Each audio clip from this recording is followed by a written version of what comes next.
Welcome to Civics in a Year, the podcast that makes civic literacy fast, accessible, and surprisingly engaging. In just 10 minutes an episode, we'll tackle one of 250 essential questions about American democracy, how it works, why it matters, and what it means for you. Whether you're a student, a teacher, or just someone who wants to better understand your country and your rights, you're in the right place. Civics in a Year is powered by the Civic Literacy Curriculum from the Center for American Civics and is produced in partnership with the School of Civic and Economic Thought and Leadership at Arizona State University.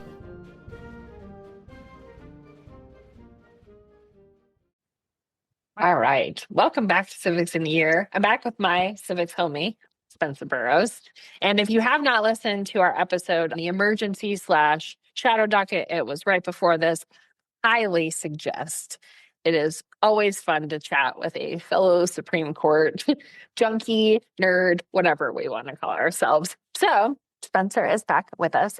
And today we're talking about something that I am super interested in, social media and modern elections. I will tell you, Spencer, I am old enough that the first election I got to actually vote in, I remember Bill Clinton going on late night to play his saxophone. And that was like the biggest deal ever. But now we have lots of social media, not even just like one. So, welcome back. The first question I have for you: how has social media kind of changed the way campaigns have to communicate with voters compared to, I'm going to say previous generations, but yeah, like my generation? So I think it's important to make a distinction between how campaigns now have to kind of operate in the social media space, but also how are younger voters consuming social media? Because now we're talking about Gen Z being voting age. And I think that's creating a whole different set of priorities. So I think we need to take a step back and think about how candidates have used social media in the past. And I think that kind of colors like exactly where we are today. And if you rewind a little bit, and I'm glad you mentioned Bill Clinton and the saxophone, and Bill Clinton was also the one who jumped on Rock the Vote right back in like 92. And Oh my gosh, MTV. Right? So if you take that concept though, like jumping on emerging media or like almost like earned airtime, in 2008, then the new candidate, Barack Obama, was kind of the first one to use Facebook, which was still an emerging technology / social media was getting off the ground. Obama was the first one to really use Facebook for fundraising effectively, right? And then the rest is history. He gets elected, so on and so forth.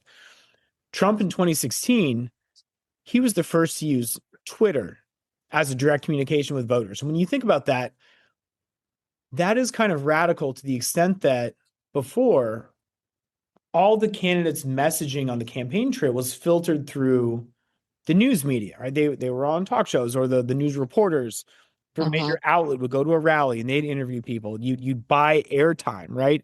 The vast majority of your campaign cash on the media end was probably buying ads or something like that.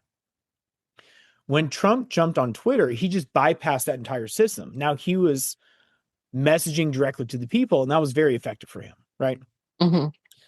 So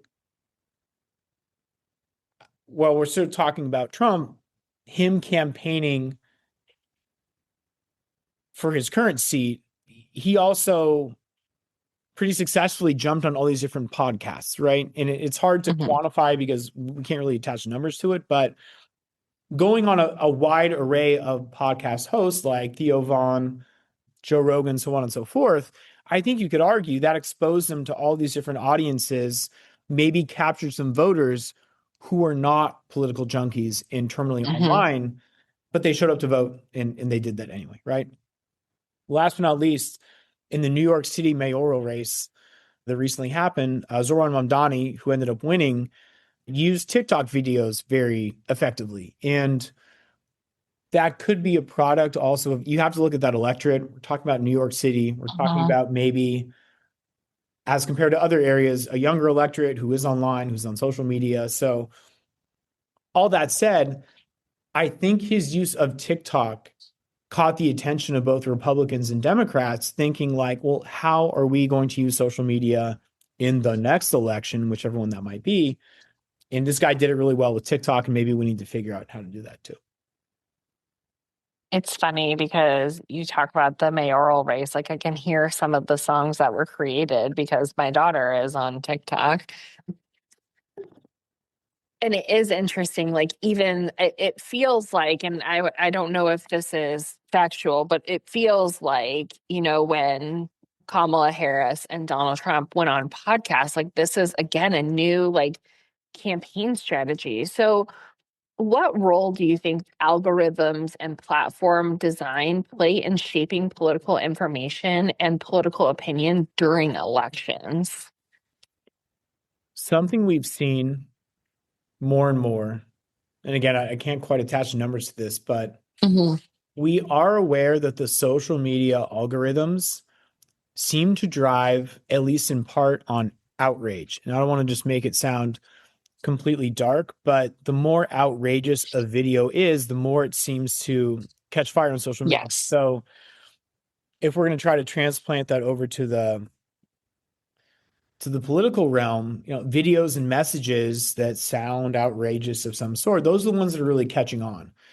Hmm. Now, where that I think becomes especially very problematic on the political end is that would seem to incentivize candidates or current electeds to be producing these videos or messages that are getting more and more outrageous. And if there's something that we have seen for sure, it's that Congress itself has gotten more and more polarized. And if you talk with or you hear from members of Congress who have been serving for any number of years, definitely like pre-social media, a lot of them say the same thing. Like Congress has gotten so much more polarized over the last X number of years, maybe 10 to 15, Hmm. probably at least in part because of social media, because social media is incentivizing these now current members of Congress to grandstand and film the video. Everything is becoming a social media spot.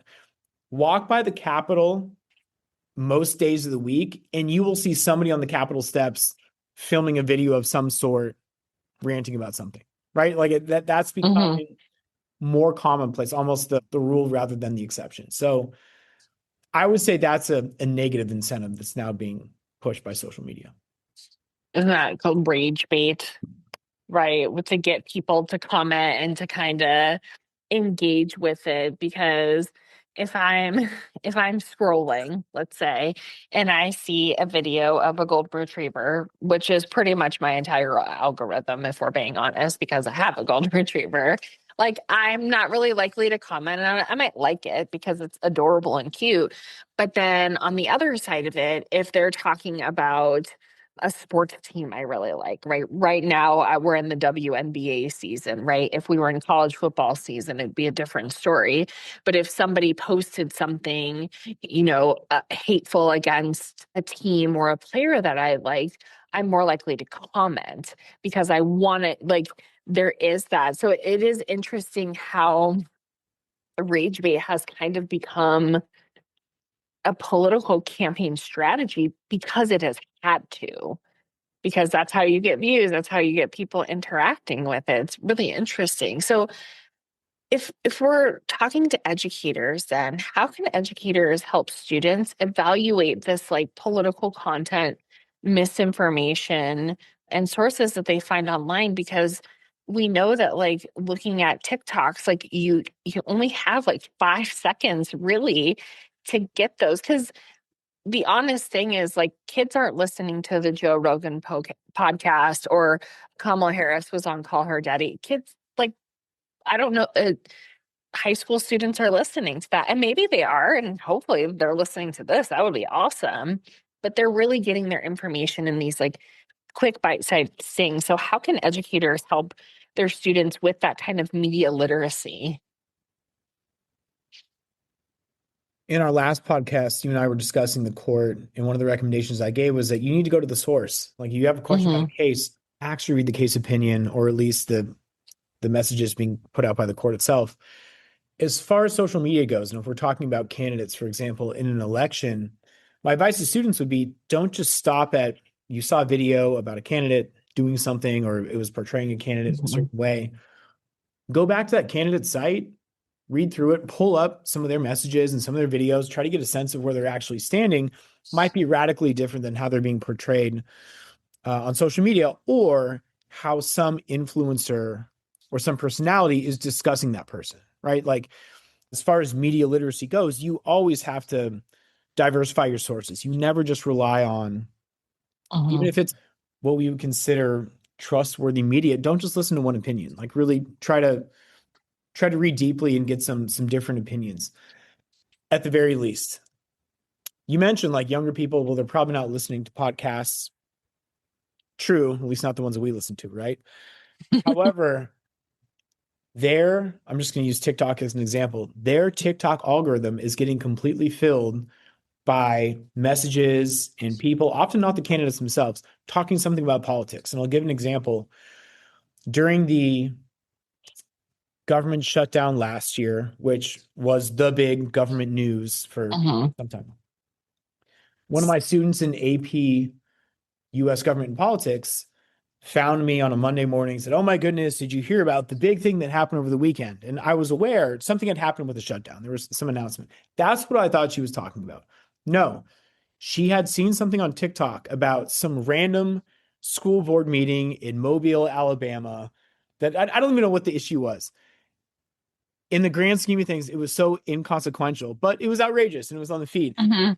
And from her point of view, and I think she is a more well-versed student. From her point of view, that seemed like a big issue, and it really was not. So what that told me though is I feel like part of our job now as educators is just being able to frame what the important issues are for students, and they can come to their own opinion on the issue ultimately, but it's almost like we have to play filter for the filter. Like what they are being exposed to can be so far out of bounds in terms of where their attention should be. That's problematic. And maybe we can do a whole different podcast just on attention. But I like the fact that a number of people are sounding the alarm, like how fragmented our attention has become with social media and all these different things, that I feel like students a lot of times aren't even asking the right questions. And that is something they can be trained to do. Mhm. So, and I think that this would be a good question to ask in a class, but I'm going to ask you too. And I think it's just like a thought experiment because I don't know that there's a right or wrong answer. But do you think that social media platforms as a whole strengthen democratic participation because they can increase engagement and get people who maybe wouldn't have been engaged, kind of get them in? Or are they contributing more to this polarization and distrust? I follow local politics also pretty closely in my town. I'm a commissioner at the city and I'm aware of issues going on in our Mhm. surrounding area. I would say for local elections, social media on net is probably more helpful because it's giving a voice to candidates who don't have name recognition, they don't have a war chest, Mhm. support the campaign, and it allows them to kind of get their voice out there. I think you could say the same is true all the way up to the federal level. You're running for Congress, you don't have a party endorsement, you're new to this, you don't have the same money to spend. That can give you a platform to go forward. Whether or not Mondami would have gotten elected without TikTok, I don't know, but I think there seems to be evidence to suggest like, yeah, TikTok really helped him platform as a Mhm. candidate, especially over a well-known figure like Cuomo. So in that sense, it is maybe supporting democratizing the process. On the flip side, and this is where it's impossible to put numbers on it, but we've also seen all the negatives with social media in terms of warping the politics, providing the wrong incentive structure. I think we're mainly looking at us as consumers and citizens, but maybe it would be a reasonable ask to really push members of Congress and the people around them to stop putting out so many random messages and videos and hit Mhm. pieces and rather get back to the hard work of negotiating and compromising and all the things that, according to some, just don't really seem to be happening much anymore. So, looking ahead, what concerns or opportunities do you see in the future of elections in our increasingly digital and AI driven media environments? The idea of AI deepfakes is obviously very troubling because Hmm. the technology is getting better and better. We can all think of the terrible outcomes from an outrageous video that's totally fake, but it shows something crazy. So my hope is as that technology evolves, consumers also become more aware of recognizing deepfakes. I was surprised having conversations with my the juniors and seniors, 16, 17, 18-year-olds, because they are so much on social media, and hopefully because we've been yelling so much about the problem with deepfakes and Hmm. AI, so on and so forth, that they're on the lookout for it more. And I think, it's almost going all the way back to that debate in 2016 where fake ads on Facebook helping get someone elected. My reaction to that was always, you're the consumer. Like that's what convinced you to vote for a candidate. That's kind of scary. So I would hope as the citizen and the voter and the consumers having a skeptical eye to what you see online, don't believe everything you see in the videos. Like I said before, try to actually go to the source and see what candidates themselves are putting out. This is really a stretch, but actually show up in person to some of these town halls and forums. And, there's always been some great groups like League of Women Voters, Rotary, like these nonpartisan groups that are really trying to provide some level of civic education to voters. Go to those events and ask questions. And this might be too much to ask, but pushing people to stop being so much keyboard warriors on social media, hiding behind a screen, just talking trash, and actually showing up in person, asking hard questions to candidates, having debates. I love that term touching grass has just become this ubiquitous, like, get off your technology and come back to the real world. 100% true. So I hope more of that happens for sure.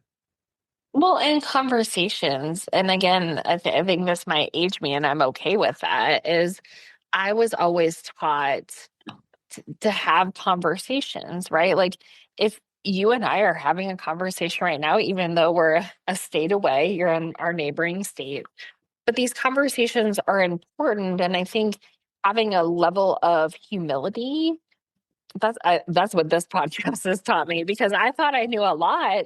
And in these like 250, right, I'm learning so much and I'm questioning things. And for me, used to be on social media a lot, and now I've kind of like trimmed it down to two things because I just, like you said, I'd rather read a book or I just finished writing a dissertation, which takes a lot of study and time, but it's also like it's good exercise for your brain. I love how And you just equated like reading a book is the same thing as writing a dissertation. Like I'm sure I you mean, put so much work in that dissertation. Congratulations, by the way, on finishing. But yeah, you're busy. it's research and it's I think people think like I just don't have time to look at local issues or I just don't have time to do this. Or a lot of what I've heard, especially when it comes to social media and elections, is, well, I don't like either candidate, so I'm just not going to vote. Like, I'd rather, it's kind of that apathy.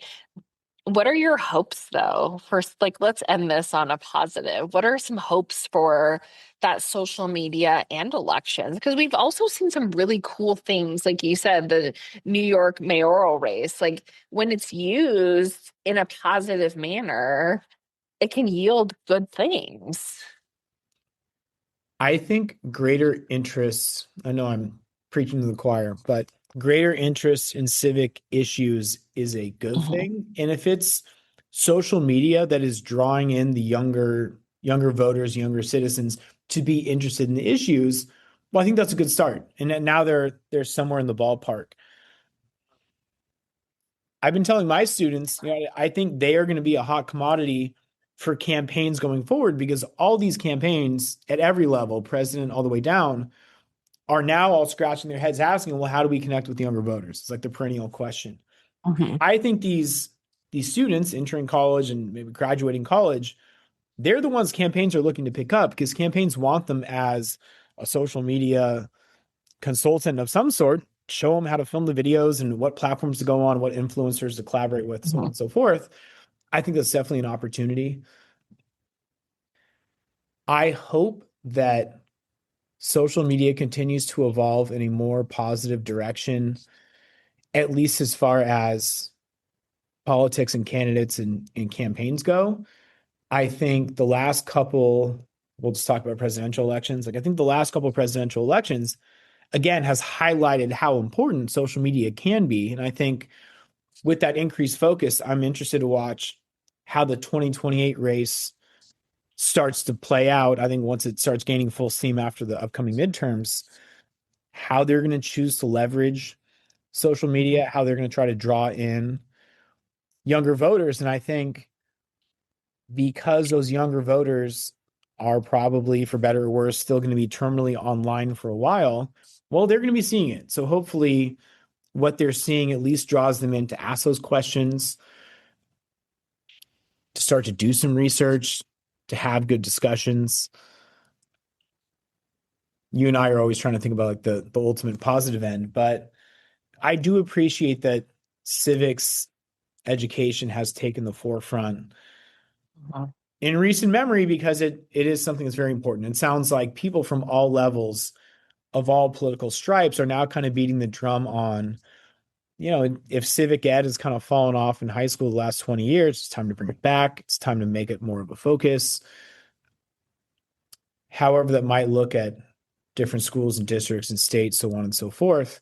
I hope that trend continues, and I hope more focus and effort is put into that kind of programming. And I would agree, because I think at the end of the day, people, call on social media companies to make changes. And I really think it's the responsibility of us as the consumers to understand civics and how it works, and then apply that knowledge to our usage of social media. So when you see things, you can just kind of have that more critical eye, right, on things. And you talk about this generation. I'm going to be honest. I have so much hope for this new generation, because it feels like they just get it, and they know, and they care, and they show up. And it is genuinely such a refreshing thing to see this wave of younger citizens and voters who just care so much and are doing all of these really cool things. I don't know. I think that they're great. I think, again, there's maybe a little bit of bias because we're educators and we get to see the students and see how they work and what they're doing. And we're not just hearing blips on social media. Spencer, thank you for just, again, having a conversation with me about social media and elections. And again, if you guys have not listened to the previous episode on the emergency/shadow docket, please do. I always appreciate having practicing educators to have these conversations with, because civic education is so important, but it doesn't go anywhere without dedicated professionals like you, who are in classrooms, who are doing the work, who are on the front line. So, Spencer, you rock. Thank you so much. Liz, thank you for having me, and we got to do it again soon. Thanks for joining us on another episode of Civics in a Year.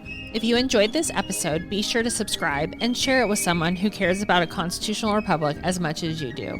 For more episodes, resources, and updates, follow us on social media or visit us at civics.asu.edu. Make sure to check out the show notes for any relevant links. Special thanks to the United States Marine Band for their performance of the Stars and Stripes Forever. Let's keep building a stronger constitutional republic, one episode at a time.